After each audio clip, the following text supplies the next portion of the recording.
கோழி முட்டை சைஸில் வந்து இந்த காய்கள் வரைக்கே வந்து நாங்கள் பார்வைக்கு எது நல்ல கவர்ச்சிகரமாக இருக்கோ ஈர்ப்பும் வந்து அதை நோக்கி தான் இருக்கும். அதுகளுக்குள்ள புழுக்களை வந்து எங்களால் அவதானிக்கக்கூடிய மாதிரி இருக்கும். அதுக்கு என்ன நடவடிக்கைகள் எடுக்கலாம், சில பேருக்கு ஏன் இந்த பேக்கிங் போடணும், எதுக்கு போடணும் என்ற கேள்வியும் வந்து இருக்கும். வணக்கம். இந்த பலமர செய்கைகளில் நாங்கள் இந்த பேக்கிங் போடுறது, இந்த பேக் போடுறது சம்மந்தமாக வந்து நாங்கள் அறிஞ்சிருப்போம், சில இடங்களில் பார்த்தும் இருப்போம். சில பேருக்கு ஏன் இந்த பேக்கிங் போடணும், எதுக்கு போடணும் என்ற கேள்வியும் வந்து இருக்கும். அப்போ அது சம்மந்தமான விஷயங்களை தான் நாங்கள் இதில் பார்க்க போகிறோம். இந்த பேக்கிங் ஏன் போடணும், எதுக்கு போடணும், என்ன விஷயத்துக்காக நாங்கள் முக்கியமாக போடணும், மற்ற இந்த பேக்கிங் வந்து என்னென்ன பலமரங்களுக்கு போடலாம், எந்த பருவத்தில் இந்த பேக்கிங் போடுறது வந்து எங்களுக்கு பொருத்தமாக இருக்கும், மற்ற இந்த பேக்கிங் எப்படி போடணும்ன்ற விஷயங்கள் சம்மந்தமாக தான் நாங்கள் இன்றைக்கி பார்க்க போகிறோம். நாங்கள் இந்த மாம்பழங்களையோ இல்லை கொய்யாவையோ இல்லை மாதுளைகளை வந்து நாங்கள் அறுவடை செய்யக்க வந்து எங்களுக்கு அந்த பழங்கள மேற்பரப்பு தோற்றங்களை வந்து நாங்கள் பார்க்க காயங்கள் பட்டிருக்கும், இல்லைண்டா எதுவும் பூச்சி தாக்கங்கள் இருக்கும், பூச்சி குத்தின மாதிரி இருக்கும்.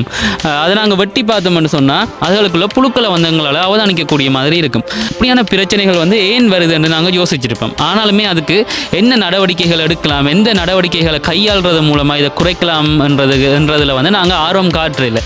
ஏன்னா அதில் மினக்கட்டு கொண்டிருக்கிறதுக்கு வந்து எங்களுக்கு நேரமும் வந்து இல்லாமலும் இருக்கலாம். இப்படியான பிரச்சனைகளை வந்து கட்டுப்படுத்துறதுக்காகவும் தடுக்கிறதுக்காகவும் இல்லை குறைக்கிறதுக்காகவும் தான் நாங்கள் இந்த பேக்கிங்கை வந்து முக்கியமாக செய்யணும். பொதுவாக வந்து இந்த மாம்பழங்கள்லேயோ கொய்யா பழங்கள்லேயோ வந்து இந்த கோழி முட்டை சைஸில் வந்து இந்த காய்கள் வரைக்கே வந்து நாங்கள் பேக்கிங் வந்து போடணும்.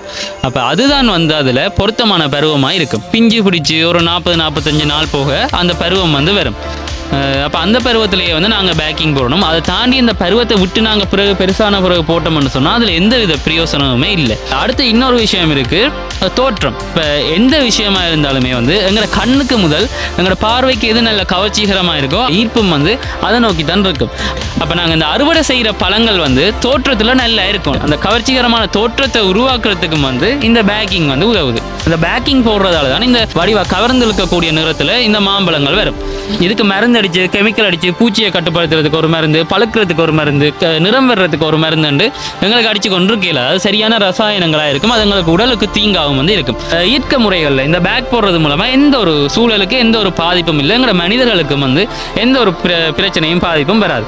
அப்போ இப்படியான விஷயங்களை வந்து நாங்கள் கையாளணும். இந்த பேக்கிங் போடுறதெல்லாம் பெரிய டெக்னாலஜியே இல்லை, சிம்பிளாக வந்து இந்த பேக்கிங்கை போடலாம். இந்த பேக்குன்னு நடுவு அந்த வெட்டுக்களை வந்து வர்ற மாதிரி அந்த காம்பை நடுவில் வச்சுக்கொண்டு பையன் எல்லாம் சுருக்கி காம்போட சேர்த்து பிடிச்சி எங்களுக்கு அந்த ஒரு கம்பி ஒன்று எங்களுக்கு அந்த பேக்கில் வரும், அந்த கம்பியை பிடிச்சி சுற்றினா சரி, அவ்வளவுதான் விஷயம்.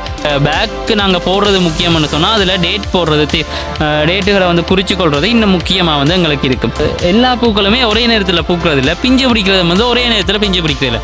எங்களுக்கு இந்த கிழமை ஒரு 20-30 காய் பிஞ்சு பிடிக்குதுன்னு சொன்னால் அடுத்த கிழமை இன்னும் ஒரு 30-40 காய் வந்து பிஞ்சு பிடிக்கும். இந்த கிழமை வந்து நாங்கள் பேக் போட்டுக்கொண்டு இருக்கிறோம், அதில் டேட்டும் குறித்து வைக்கிறோம்டா, அடுத்த கிழமையும் வந்து நாங்கள் அதே கலர் பேக்கை போடுவோம், அதுலேயும் டேட் குறித்து வைப்போம். இப்போ அறுவடை செய்கிற நேரத்தில் எது எங்களுக்கு முன்னுக்கு போட்டது, எது நாங்கள் பின்னுக்கு போட்டோம்னா ஒவ்வொரு பேக்கையும் திருப்பி பார்த்து அந்த டேட்டை பார்த்து அறுவடை செய்யணும்.